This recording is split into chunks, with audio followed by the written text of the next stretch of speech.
Hello friends. Last lecture में हम लोगों ने डिस्कस किया था, last topic was thermodynamic equilibrium. अब हम स्टडी करेंगे प्रॉपर्टीज़ की। प्रॉपर्टी क्या होती है? Properties of a system. क्या है प्रॉपर्टी ऑफ अ सिस्टम? देखते हैं। कैरेक्टरिस्टिक्स और प्रॉपर्टी में डिफरेंस समझते हैं।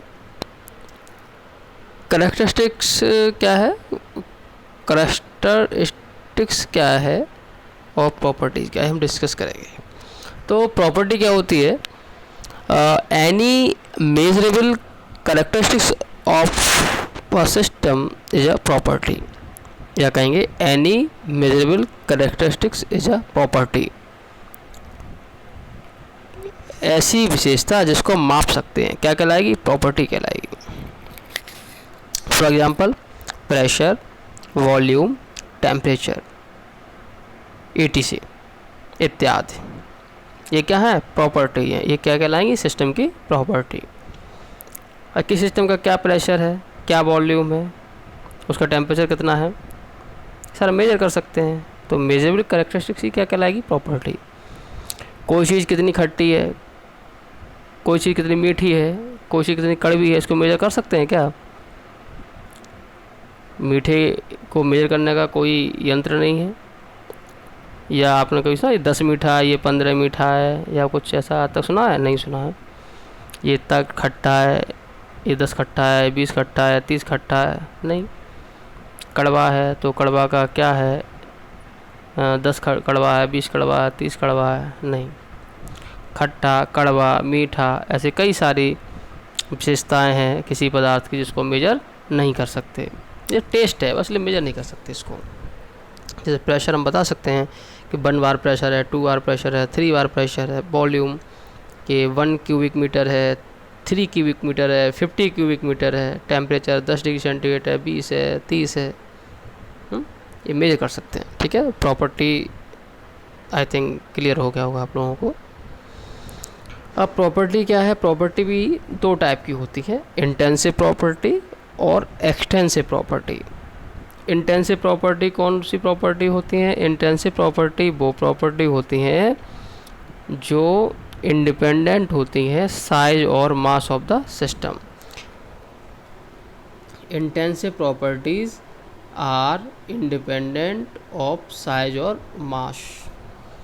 जो इंटेंसिव प्रॉपर्टी होंगी वो सिस्टम के साइज और मास पर डिपेंड नहीं करेंगी। इंटेंसिव मतलब इनसे इंडिपेंडेंट, ठीक है। जैसे pressure, temperature, thermal conductivity, density, ठीक है। Pressure, temperature, thermal conductivity, density, ये कैसी है? इंटेंसिव। प्रेशर मास और साइज ऑफ सिस्टम पर डिपेंड नहीं करता है। मान लो एक कमरा है, उसमें 50 बच्चे बैठे हैं, तो उस समय कमरे का जो भी प्रेशर हो क्या होगा? एटमॉस्फेरिक प्रेशर ही होगा। और कमरे से 50 बच्चों में से मैं 20 बच्चों को बाहर निकाल दूँ, अब कमरे में 30 बच्चे ही रह गए, तो कमरे का प्रेशर थोड़ा चेंज हो जाएगा। 50 बच्चे थे, जितना प्रेशर तब था उतना ही बच्चा, 20 बच्चे रह जाएंगे तब भी होगा। तो मास तो कम हो गया लेकिन प्रेशर नहीं चेंज हुआ ना। पूरा कमरा है, मैं कमरे में पार्टीशन लगवा दूँ, कमरे का साइज़ कम हो जाएगा, आधा आधा हो गया, लेकिन प्रेशर दोनों पोर्शन में बराबर रहेगा।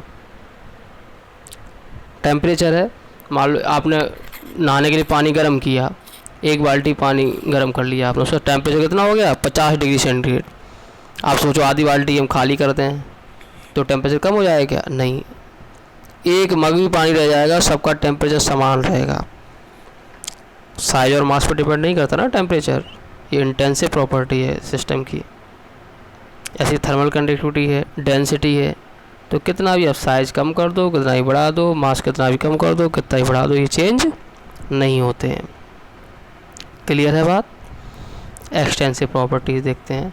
Extensive properties are depend on size of mass of the system.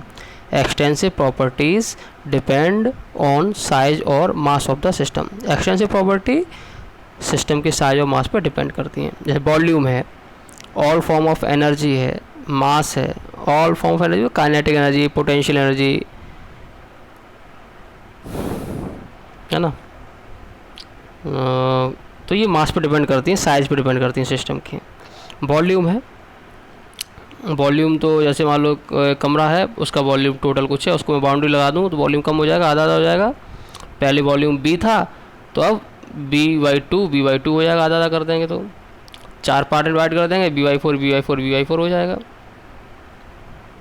मास है, मान लो कोई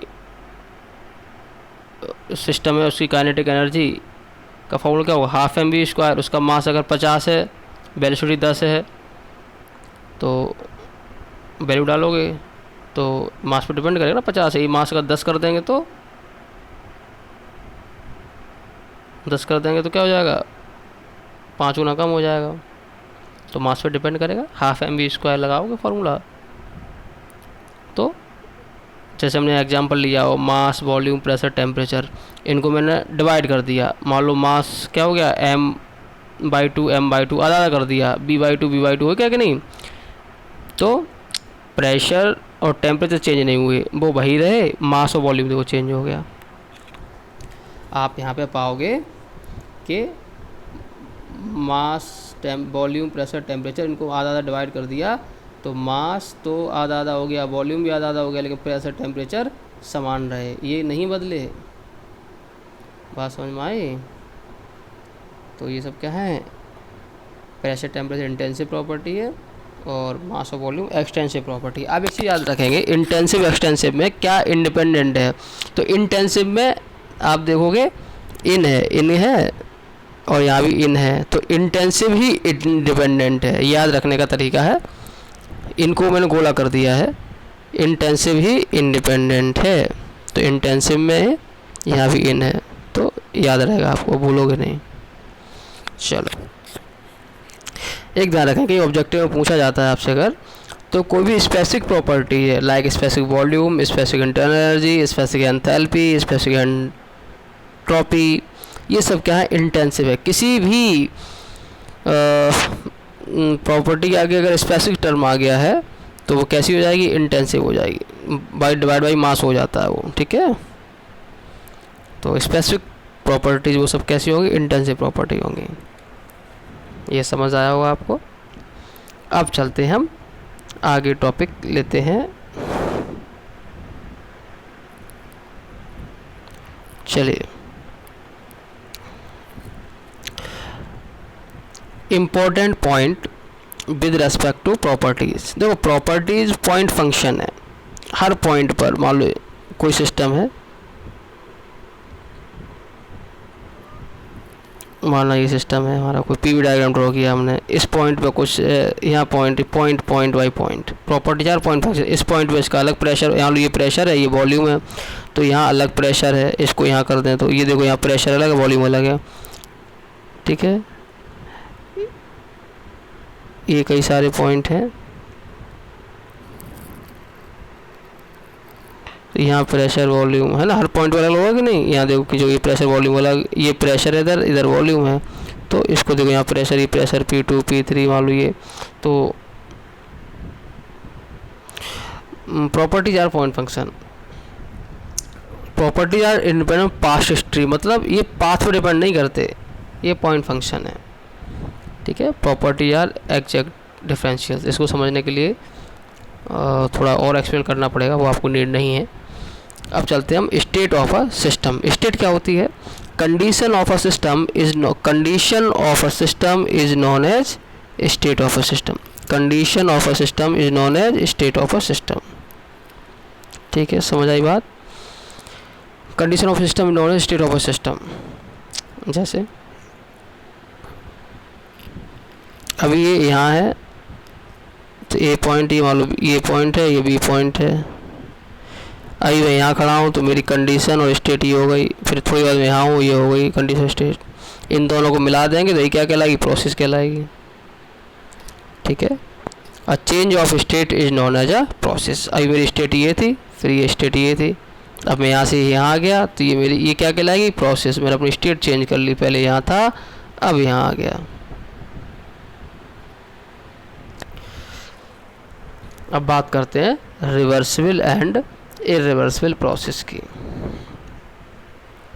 क्या होती है रिवर्सिबल प्रोसेस, क्या होती है इरिवर्सिबल प्रोसेस, चलो डिस्कस करते हैं।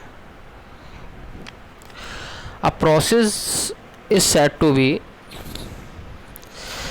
a process is said to be a reversible process if when reverse in direction if when reverse a process is said to be a reversible process if when reverse in direction follows the same path without leaving any effect on system and surrounding।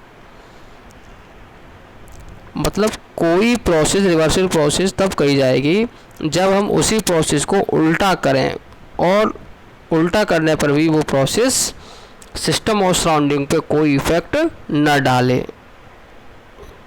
If a process which is not a reversible process is an irreversible. अगर process reversible process नहीं है तो क्या होगा, वो irreversible process होगा। देखो reversible process वैसे क्या है, ये आइडियल प्रोसेस है, ये रिवर्सिबल प्रोसेस कुछ होता नहीं है, लेकिन इसको कंपैरिजन पॉइंट ऑफ व्यू से मान लिया है, क्योंकि इससे ज़्यादा एफिशिएंसी किसी साइकिल की नहीं होगी, किसी प्रोसेस की नहीं होगी। तो reversible process is the most efficient process and is use for comparing other actual process. बस दूसरों से कंपेरिजन पॉइंट ऑफ व्यू से, बस तभी तो हम एफिशिएंसी निकाल पाएंगे। तो ये आइडियल चीज़ है, ये रिवर्सिबल प्रोसेस कुछ होता नहीं है सिस्टम में। Most of the practical process are irreversible process. जितने भी प्रोसेस हैं वो सारे जनरली कैसी हैं, इरिवर्सिबल प्रोसेस हैं। अच्छा, रिवर्सिबल प्रोसेस के एग्जांपल देखते हैं क्या है, कब रिवर्सिबल प्रोसेस कहेंगे। मान लो ये डायग्राम है हमारा, पीवी डायग्राम है, हम 1 से 2 पे आए, पीवी प्रेशर है, इधर वॉल्यूम है, हम 1 से 2 पे आए, प्रोसेस क्या हुआ हमारा 1 से 2, तो कुछ हीट जनरेट होगी सराउंडिंग में। अब यही 2 से 1 चलें तो सेम हीट जनरेट हो, कोई कम ज़्यादा ना हो। मान लो 1 से 2 में आने में हीट देनी पड़ी है तो 2 से 1 में जाए उतनी हीट हमें मिल जाए, या सेम फ्रिक्शन जनरेट हो, सेम हीट। ऐसा अगर प्रोसेस पॉसिबल है तो क्या कहलाएगी, रिवर्सिबल प्रोसेस कहलाएगी, अदरवाइज इरिवर्सिबल प्रोसेस होगा। अब यहाँ पर हमने जैसे सिस्टम और सराउंडिंग इसके एग्जांपल लिए, सिस्टम सराउंडिंग। मान लो हीट, आप तो जानते हैं sign convention of heat, heat given to the system taken as positive और heat taken from the system is taken as negative. ये चीज़ पॉजिटिव कहलाती है, नेगेटिव कहलाती है। सिस्टम को हीट दोगे तो पॉजिटिव कहलाएगा, सिस्टम से हीट लोगे तो नेगेटिव साइन कन्वेंशन आता है। ठीक है, तो सिस्टम बाहर जो है वो सिस्टम है, बाहर है, सॉरी ये हमारा सिस्टम है इतना, और बाहर का क्या सराउंडिंग है। तो सिस्टम के लिए मान लो सिस्टम को 1 माना, सराउंडिंग को 2 माना हमने। ठीक है, तो सिस्टम के जब सिस्टम की बात करेंगे Q1 से 2, तो सिस्टम Q1 से 2 मतलब बाहर आ रही है तो हीट नेगेटिव होगी। मान लो अमाउंट ले लिया उसका 30 किलो जूल है, और यही चीज़ जब 2-1 से करेंगे तो सिस्टम के लिए क्या होगा, 2 से 1 में ये चीज़ पॉजिटिव हो जाएगी, मिल रही है। सराउंडिंग के लिए जब 1 से 2 आएगा तो पॉजिटिव होगा यही चीज़, और जब यहाँ से हीट अंदर जाएगी तो वही चीज़ सराउंडिंग के लिए नेगेटिव हो जाएगी। तो नेट इफेक्ट कितना आ रहा है, 0। ये +30 -30 +30 -30, तो सिस्टम सराउंडिंग के लिए दोनों के लिए नेट इफेक्ट कैसा आ रहा है, 0 आ रहा है। अगर कोई ऐसा प्रोसेस है तो वो कैसा प्रोसेस कहलाएगा, रिवर्सिबल प्रोसेस कहलाएगा। अगर ऐसा प्रोसेस अगर है तो वो रिवर्सिबल प्रोसेस कहलाएगा। बात क्लियर है, चलते हैं आगे इरिवर्सिबल प्रोसेस की ओर। अब मान लो हमने ये एग्जांपल लिया एक, ये था हमारा, ये फिगर बना हुआ है, कोई गुटका है, एक बार हम ऊपर से नीचे ला रहे हैं और अगली बार नीचे से गुटका को ऊपर ले जाएंगे। ठीक है, तो जब ये ऊपर से नीचे की ओर आ रहा है, मान लो 1 से 2 की ओर आ रहा है, तो सिस्टम हीट कुछ रिलीज होगी बाहर ड्यू टू फ्रिक्शन। ऐसे ही जब ये नीचे से ऊपर की ओर जाएगा तब कुछ हीट रिलीज होगी, लेकिन दोनों की क्वांटिटी क्या सेम होगी, Q 1 से 2 या 2 से 1 सेम होगा, नहीं होगा। तो ऐसी प्रोसेस क्या कहलाएगी, इरिवर्सिबल प्रोसेस कहलाएगी। ठीक है, नेट इफेक्ट 0 नहीं आया, जबकि यहाँ पे देखोगे आप तो नेट इफेक्ट 0 था, यहाँ पर नेट इफेक्ट 0 है, लेकिन यहाँ नेट इफेक्ट 0 नहीं है। 1 से 2 और 2 से 1 सेम नहीं है। ठीक है, तो ये प्रोसेस इरिवर्सिबल प्रोसेस हुआ।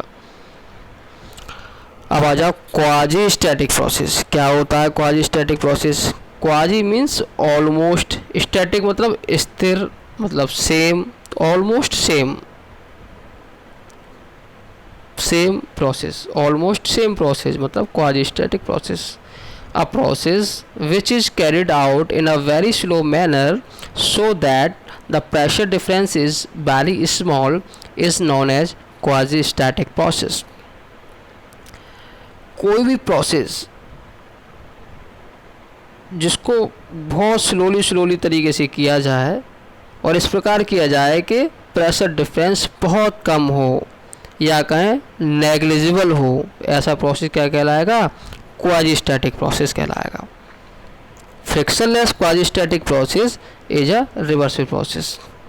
अगर कहीं बिल्कुल भी घर्षण काम नहीं कर रहा है तो ऐसा प्रोसेस क्या कहलाएगा? क्वाजी स्टैटिक प्रोसेस कहलाएगा। इसको समझते हैं, कैसे समझेंगे इसको?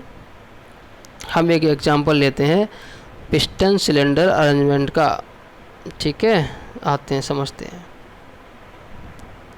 फॉर एग्जांपल अब देखो, पिस्टन सिलेंडर अरेंजमेंट हमने लिया ये, ठीक है, ये हमारा पिस्टन है, इसके अंदर हमने फ्यूल जलाया, पेट्रोल डीजल कुछ जलाया, ठीक है, और 3000 आरपीएम से रन कर रहा है, तो पिस्टन तो मूव करेगा, इधर से इधर की ओर बार बार मूव करेगा, up down up down up down होता रहेगा ऐसे, और मतलब 3000 आरपीएम से रन कर रहा है। तो आप क्या यहाँ से पिस्टन यहाँ तक जाएगा, ठीक है, यहाँ से पिस्टन यहाँ तक जाएगा, तो क्या आप 3000 आरपीएम रन कर रहा होगा हर पॉइंट पे प्रेशर टेम्परेचर निकाल सकते हो? कभी कैलकुलेट नहीं कर पाओगे, बहुत डिफ़िकल्ट है इसको कैलकुलेट करना, ठीक है। तो हमने दूसरा अरेंजमेंट क्या सेटअप बनाया, ये सेटअप बनाया हमने, ये लिया पिस्टन सिलेंडर, ये हमारा सिलेंडर हो गया, यहाँ लगी पिस्टन, ठीक है, ये इस पर कुछ वेट रखा हमने, ये इस अंदर गैस है, ठीक है, अब जो फ्यूल है, ठीक है, गैस है, ठीक है, ये गैस है, यहाँ कुछ प्रेशर लग रहा होगा नीचे से ऊपर की ओर, जितना प्रेशर ये नीचे से ऊपर को लग रहा है उतना ही प्रेशर हमने यहाँ लगाने के लिए क्या किया, यहाँ बालू के कण भर दिए, क्या कर दिया, बालू भर दिए पूरे सिस्टम में, बालू रेता, कई सारे एक एक कण। अब हम क्या कर रहे हैं, यहाँ से प्रेशर लग रहा है, हम यहाँ से बालू का एक कण उठाते हैं, एक कण हटा लिया हमने, तो दोनों का प्रेशर डिफरेंस आएगा नहीं आएगा कुछ, यहाँ से एक कण हटा, एक कण की वजह से कुछ प्रेशर कम हो रहा होगा, उतना ही पिस्टन ऊपर खिसक जाएगा, लेकिन ऊपर बहुत नेगलिजिबल तो खिसकेगा।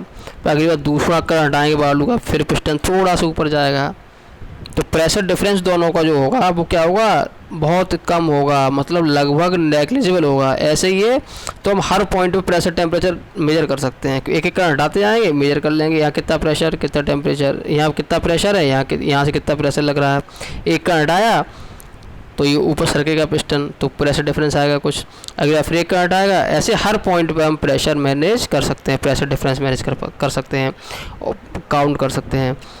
तो हम पाएंगे कि प्रेशर डिफरेंस जो है बहुत कम है, वेरी स्मॉल है, लगभग नेग्लिजिबल है, समझे।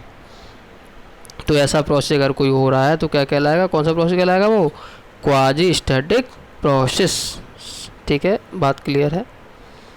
अब आते हैं थर्मोडायनेमिक साइकिल पर। A system is said to have undergone a cycle if the initial and final points are same. कोई सिस्टम एक साइक्लिक प्रोसेस हुआ है उस सिस्टम के अंदर, कब कहा जाएगा, जब इनिशियल फाइनल पॉइंट सेम हो। Minimum number of process required for a cycle are 2।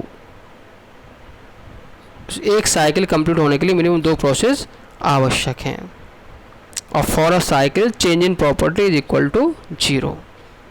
हमने देखो 3 डायग्राम है यहाँ पर, 1 2 3, आप इसमें देख रहे हो, हमने यहाँ से स्टार्ट किया, घूम के वहीं पहुँच गए, यहाँ एक ही आगे, इनिशियल फाइनल पॉइंट सेम है, तो ऐसी ये क्या कहलाएगी, साइक्लिक प्रोसेस था कि नहीं। हमने यहाँ से ये आए, फिर यहाँ से ये पहुँच गए, पहले ऐसे आए, फिर यहाँ से यहीं तो आ गए घूम के, इनिशियल फाइनल पॉइंट सेम है कि नहीं। इसमें देखो इनिशियल फाइनल पॉइंट सेम है, 1 2 3 1, 1 से 2 आए, 2 से 3 आए, 3 से 1 पहुँचे, यहाँ भी यहाँ से इधर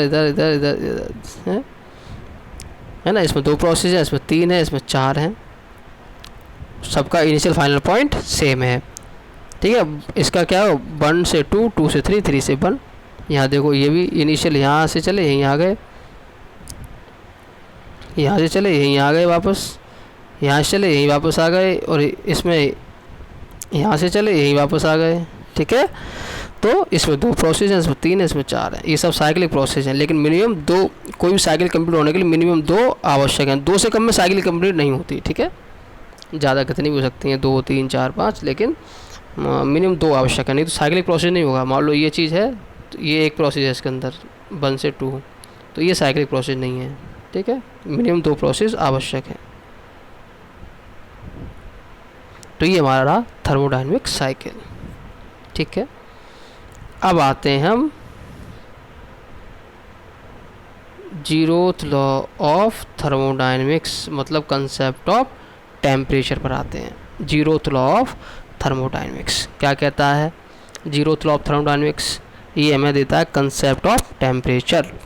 ये लॉ हमारा फाउलर नाम के साइंटिस्ट थे, उन्होंने दिया था 1931 में।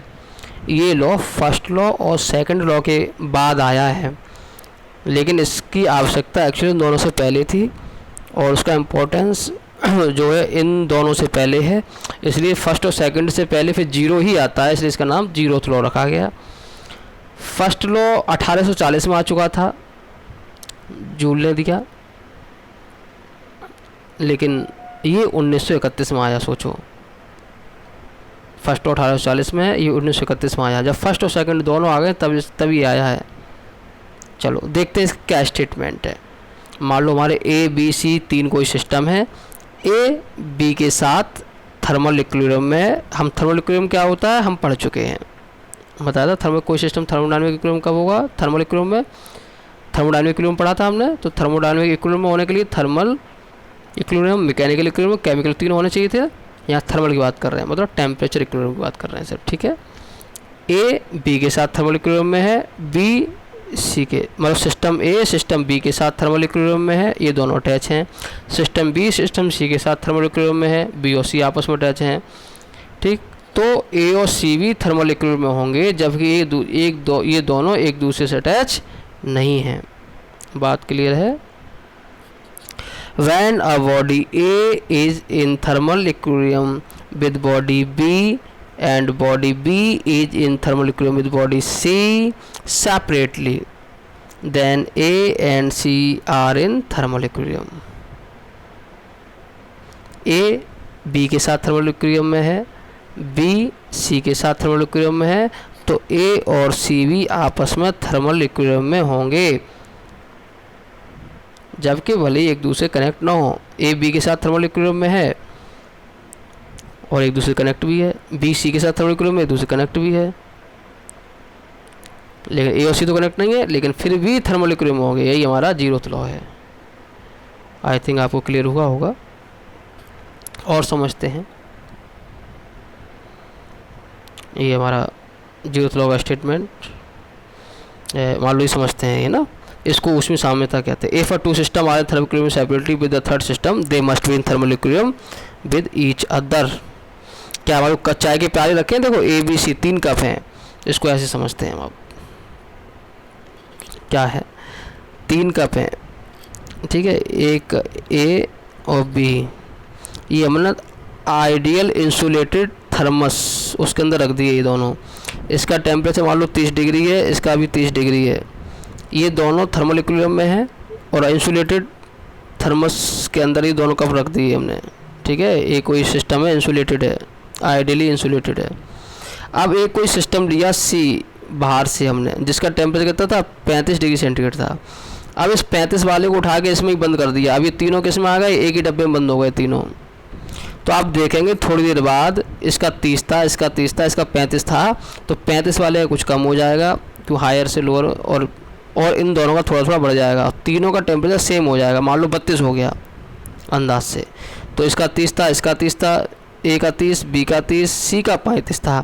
तो इन दोनों का जो जिनका 30 था ए और बी का, इनका कुछ बढ़ जाएगा, सी का कुछ कम हो जाएगा, और तीनों थर्मल इक्विलिब्रियम में आ जाएंगे। आई थिंक आपको समझ आया होगा। तो ये तो आज हमने डिस्कस किया ये टॉपिक। ये आपके एग्ज़ाम पॉइंट ऑफ व्यू से बहुत इंपॉर्टेंट है। Zeroth law of thermodynamics exam में आता है, पूछा जाएगा अवश्य। और ठीक है, कोई डाउट होगा तो आप लोग पूछेंगे, मुझे कमेंट भी कर सकते हैं, मुझे पूछ सकते हैं, आप नोट कर लीजिए, क्लास में जब मुलाकात होगी तब पूछ सकते हैं। और इसको सेकंड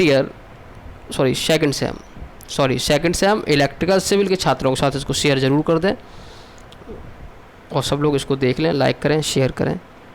कोई डाउट होगा तो पूछेंगे। ठीक है, थैंक यू सो मच।